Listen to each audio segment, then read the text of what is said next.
2024 সালে যে গণ অভ্যুত্থান এবং যে গণবিপ্লব এবং গণবিস্ফোরণ সৃষ্টি হয়েছিল বাংলাদেশে, যে স্বৈরাচারী শেখ হাসিনা এবং মুজিববাদের পতনের মধ্য দিয়ে যে একটা গণবিপ্লবের সৃষ্টি হয়েছিল, সেই বিপ্লবকে তুচ্ছ-তাচ্ছিল্য করে দেশনেত্রী বেগম খালেদা জিয়ার যে রাজনৈতিক উপদেষ্টা, সেই উপদেষ্টা হচ্ছে এই ফজলুর রহমান, যে মুন্সিগঞ্জের রক্ষী বাহিনী এবং একই সাথে মুজিব বাহিনীর কমান্ডার ছিল এবং বিহারীদের যে সে স্বপ্রণোদিত হয়ে যে হত্যা করেছিল, সেই ফজলুর রহমান আমাদেরকে অনবরত প্রতিটি টকশোতে গিয়ে গিয়ে আমাদেরকে যেভাবে রাজাকার বলে ট্যাগ দিচ্ছে, এটা অবশ্যই নিন্দনীয় একটা বিষয়।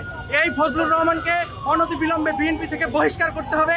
একই সাথে তারেক রহমানকে জবাবদিহিতার আওতায় আনতে হবে যে তার মতো একটা পাগল, তার মতো একটা মাথা নষ্ট একটা ব্যক্তি কিভাবে দেশনেত্রী বেগম খালেদা জিয়ার রাজনৈতিক উপদেষ্টা হয়।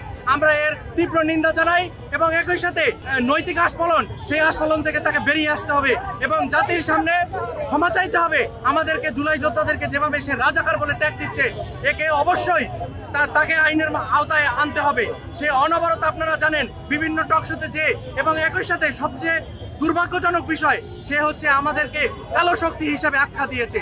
আমি সেই পাগল এবং গুন্ডা ফজলুর রহমানকে প্রশ্ন করতে চাই, বিএনপি গলাবাজি করে সবসময় বলার চেষ্টা করে যে জুলাইয়ে তাদের কন্ট্রিবিউশন অনেক, এবং ঢাকা মহানগর দক্ষিণের চান্দাবাজ নয়ন বলার চেষ্টা করে যে তারেক রহমান জানেন নাকি 5ই আগস্টের নায়ক আপনি।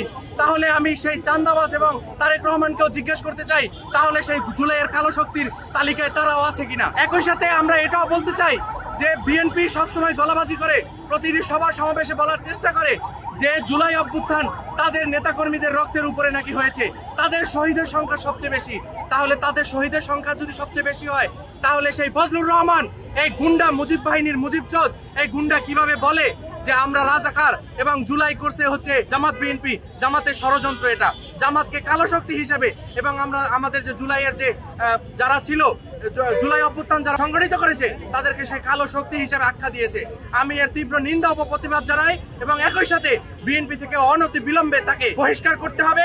এই শোকজ টোকজ দিয়ে কাজ হবে না। তাকে যদি বিএনপি বহিষ্কার না করে, তাকে আমরা জনসম্মুখে জুতাপেটা করব।